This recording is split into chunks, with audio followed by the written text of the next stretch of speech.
Halo sahabat Mira Asset, kembali lagi dengan saya Hafizan Azani di KBSA. Kamu beli saham apa? Pada minggu ini, kita melihat perkembangan IHSG cukup fluktuatif. Oleh sebab itu, telah hadir bersama kita Technical Analyst Mira Asset, Bapak Agung. Halo Pak Agung, apa kabar? Baik Pak Hafizan, apa kabar sahabat Mirai Aset Sekuritas Indonesia? Pak Agung, bisa kasih insight nggak sih ke kita tentang perkembangan IHSG pada minggu ini? Baik Pak Hafizan, market selama satu pekan ini bergerak naik kurang lebih sekitar 1,5%. Ini volatile bergerak di sektor yaitu building construction, poultry, property dan real estate, serta finance dengan subsektor yaitu banking. Nah Pak, terkait perkembangan market yang volatile dan fluktuatif seperti ini, ada nggak sih sentimen baik dari sisi domestik maupun dari sisi global terhadap perkembangan IHSG? Ya, Pak Hafizan, kalau dari sisi global, kalau kita ikutkan FDA ini sebagai Badan Pengawas Obat dan Makanan dari Amerika, ini sedang melakukan uji coba 3 vaksin COVID-19 buatan Moderna. Hal ini menjadi langkah awal untuk menunjukkan adanya penurunan tingkat kematian. Tentang COVID-19 lagi, Pak Hafizan, ini di negara Eropa yaitu Jerman akan melakukan lockdown di menjelang akhir tahun ini, Natal dan Tahun Baru. Ini terpengaruh dari lonjakan COVID-19 di Jerman meningkat yaitu sekitar 20.200 menjadi 1.320.716 kasus. Berita selanjutnya di posisi global yaitu IMF melihat proyeksi untuk pertumbuhan ekonomi di Cina untuk tahun 2021 itu berkisar antara 8,2%.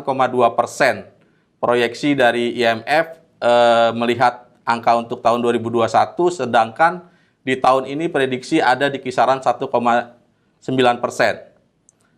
Dari sisi oil atau minyak di Amerika, ini secara minyak mentah berjangka jenis Brent, itu untuk kontrak pengiriman Februari di 2021 menguat sekitar 28 sen atau sekitar 0,6%. Ini dari posisi 51,36 per barel US dollar. Harga minyak mentah berjenis WTI atau West Texas Intermediate ini juga mengalami kenaikan di Januari 2021 sekitar 27 sen, itu sekitar 0,6%. Menjadi harga 48,09 barel per US dollar. Kedua minyak ini naik tertinggi selama 9 bulan terakhir yaitu sejak Maret. Dari World Bank atau Bank Dunia memprediksi untuk ekonomi Indonesia akan tumbuh di periode 2021 nanti kisaran sekitar 4,4%, dengan perkiraan tumbuh untuk tahun ini yaitu 2,2% year on year. Dengan beberapa menjadi kunci pemulihan ekonomi Indonesia, yaitu pemerintah harus menjadi fokus yaitu yang sekarang masalah COVID-19, vaksin menjadi hal penting untuk menyelesaikan posisi kesehatan di Indonesia. Kemudian hal yang menjadi kunci selanjutnya yaitu masalah dunia usaha untuk perputaran roda ekonomi bisa menjadi berjalan kembali, yaitu reformasi fiskal, reformasi struktural agar bisa menggenjot pertumbuhan jangka panjang yang mendukung tersedianya lapangan kerja untuk sumber penghasilan masyarakat. Secara domestik, market kita kalau diikutkan di satu pekan ini yaitu neraca perdagangan Indonesia tercatat surplus sekitar 2,61 miliar US dollar. Ini menjadi kontribusi positif untuk ekonomi Indonesia. Selanjutnya juga kalau kita ikutkan mengenai utang luar negeri Indonesia, ini ada pertumbuhan yang melambat. Sekitar tercatat di akhir Oktober itu 413,4 miliar US dollar. Pertumbuhan ini dipengaruhi dari pinjaman luar negeri pemerintah di tengah kembalinya aliran modal asing di pasar surat berharga negara atau SBN.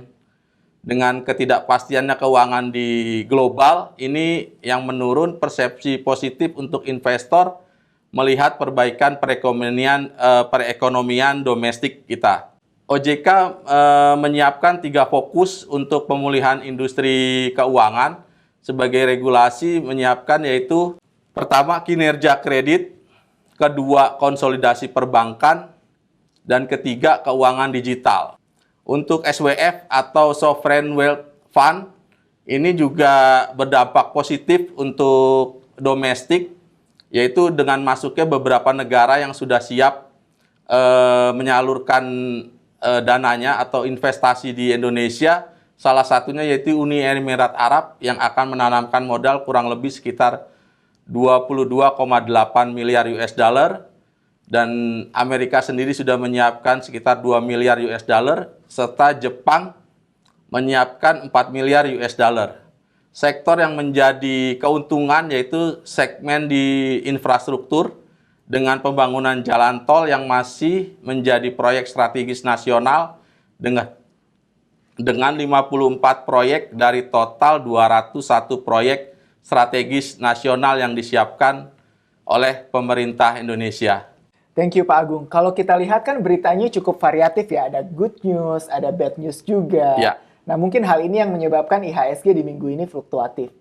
Kalau dilihat dari emiten nih Pak, untuk seputar emiten di minggu ini beritanya apa aja sih? Bisa kasih insight buat sahabat Mirai? Baik Pak Fizat. Mengenai sentimen atau informasi news baik positif maupun negatif, begitu juga dengan aksi korporasi dari masing-masing emiten. Kalau diikutkan di pekan ini itu Menteri Keuangan Sri Mulyani menyampaikan adanya penundaan insentif pembayaran pita cukai untuk rokok putih. Ini menjadi dampak positif, memberikan dorongan bagi perusahaan rokok putih untuk bisa melakukan ekspor. Dan sebagai info tambahan, pemerintah akan menetapkan kenaikan rata-rata tarif cukai hasil tembakau atau CHT sebesar 12,5%.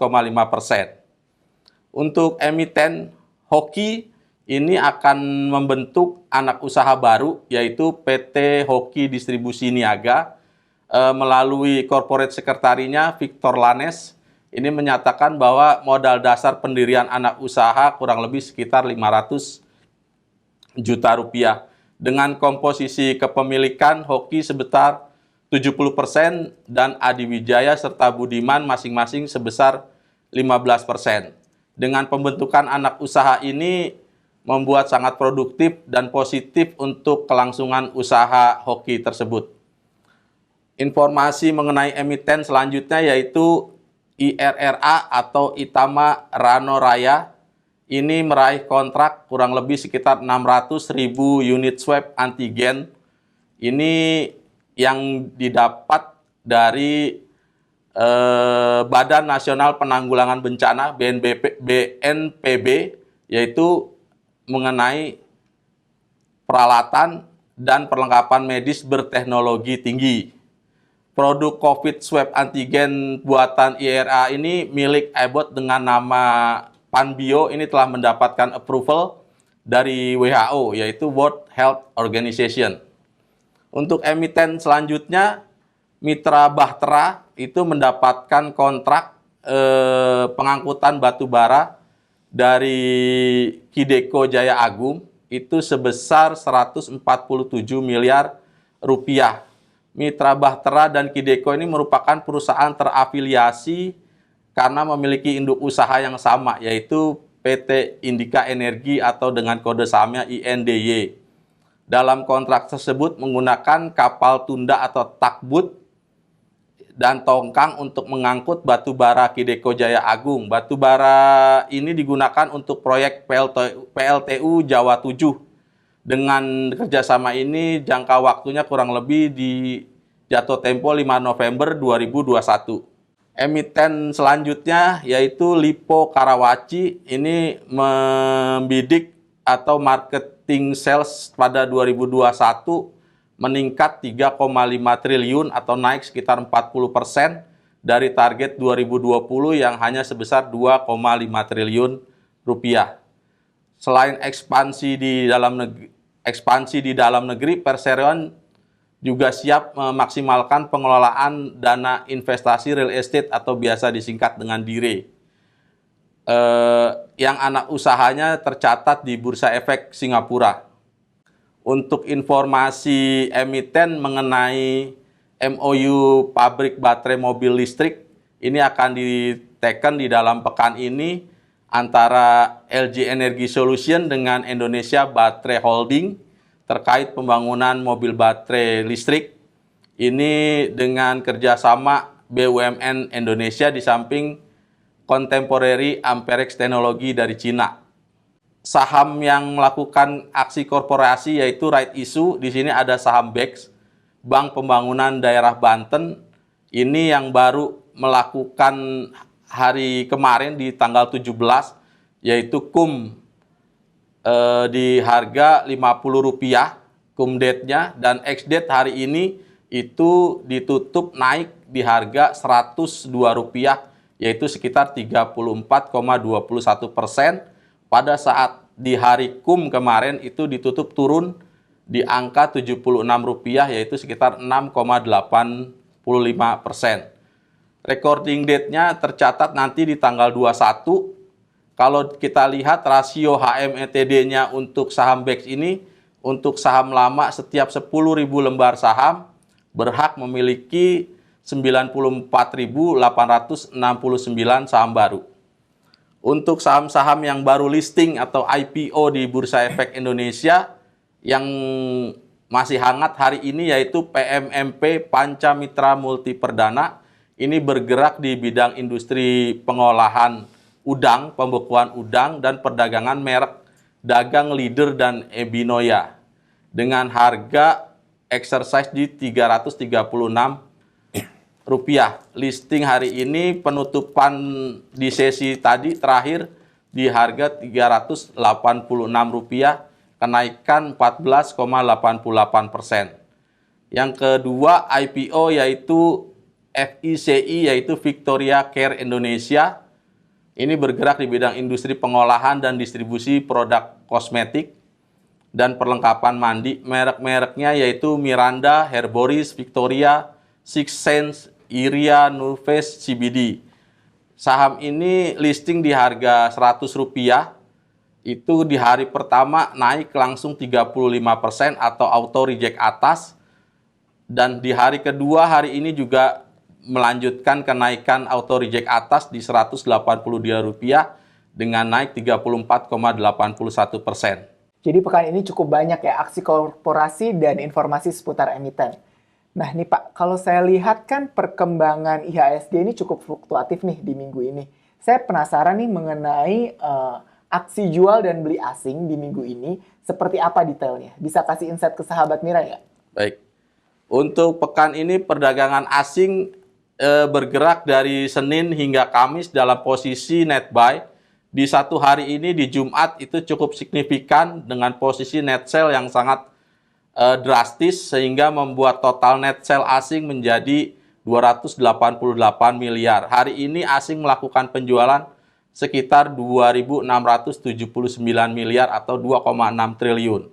Untuk saham-saham yang dilakukan sesi penjualan oleh asing yaitu di Indofood CBP Sukses Makmur itu sebesar 262 miliar, BRI atau Bank Rakyat Indonesia 257 miliar, Indofood Sukses Makmur yaitu 256 miliar, Telekomunikasi Indonesia 233 miliar, dan Bank Negara Indonesia sebesar 163 miliar. Untuk posisi foreign buy di sini kalau kita ikutkan yaitu ada Surya Citra Media, ini masih terkait dengan aksi korporasi buyback saham sebesar 1,5 triliun dan BCA juga menargetkan penyaluran kredit bisa tumbuh sekitar 4-6% di periode tahun 2021. Hingga di penghujung tahun ini penutupan tahun kemungkinan besar kredit untuk tumbuh BCA hanya sekitar 1-2%.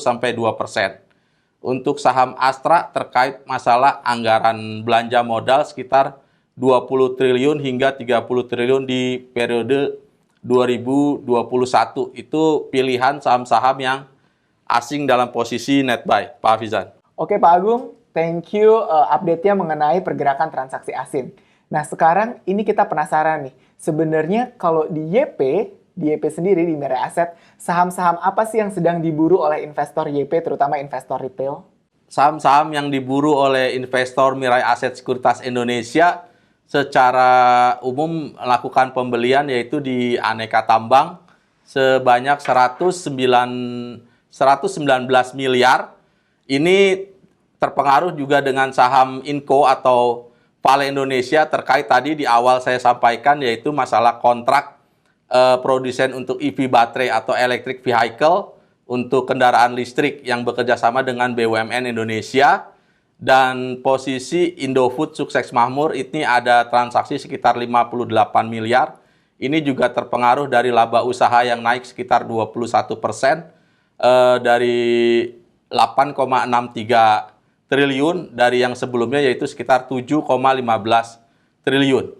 Nah, jadi Pak Agung, kalau kita lihat nih di minggu ini, investor retail kita itu udah mulai memburu nih saham-saham komoditas yang cenderung lebih agresif kali ya, lebih volatile. Betul Pak Hafizan, ini juga salah satu sebagai trigger yang ditopang dari tim analis riset kita untuk menyampaikan kepada investor bahwa sudah harus bisa keluar dari zona saham-saham defensive stock untuk memburu saham-saham secara yang masuk di sektor komoditas.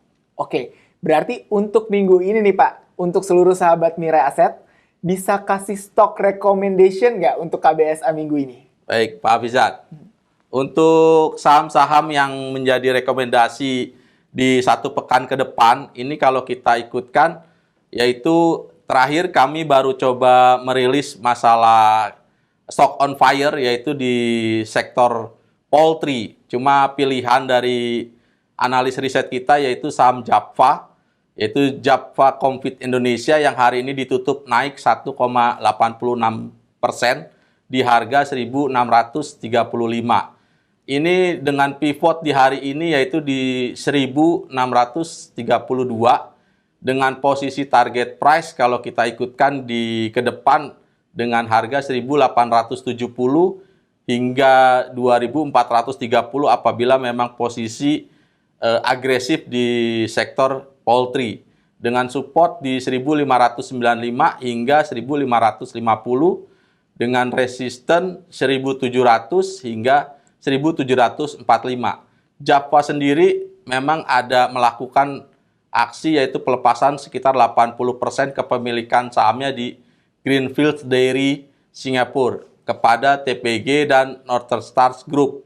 Nilai transaksi penjualan ini kurang lebih sekitar 236 US dollar. Greenfields merupakan anak usaha dari Japfa Ltd yang memproduksi susu dan memiliki bisnis terintegrasi mulai dari peternakan, sapi perah, hingga produk susu bermerek di Asia Tenggara. Untuk rekomendasi berikutnya yaitu di sektor media yang bisa kita ikuti mulai rame yaitu kemarin MNCN yaitu Media Nusantara Citra ini hari ini juga naik sekitar 0,79% di harga 1.270 dengan posisi baseline di hari ini 1.238. Dengan target price di pekan ke depan kita coba membuat estimasi di 1.420 hingga 1.515 dengan posisi support 1.250 hingga 1.195 dengan resisten 1.325 dan selanjutnya di 1.480. Untuk MNCN sendiri ini menorehkan pencapaian yang sangat baik dengan didominasinya pangsa pemirsa atau audience share itu sekitar 50,7% di prime time untuk industri televisi nasional. Data capaian pangsa pemirsa ini prime time di upper middle tersebut yaitu RCTI dengan tagline kebanggaan bersama milik bangsa. Itu menjadi jawara terdepan yang membanggakan dengan tingkat persentase 33,5%. Untuk recommendation yang terakhir, Ini saya coba melihat itu di saham brand internet, yaitu Linknet. Ini kalau kita ikutkan hari ini memang terkoreksi, itu turun sekitar 2,19% di harga 2670.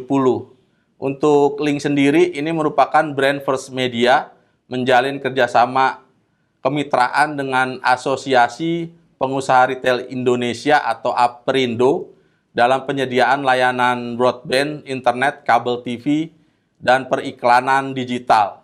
Ini menjadi momentum apabila kalau kita ikutkan ke depan, eranya kita sudah memasuki era digital. Tadi di awal banyak informasi-informasi baik sektor keuangan juga sudah mulai memasukkan sisi digital. Thank you Pak Agung atas update dan stock recommendation untuk sahabat Mira Aset.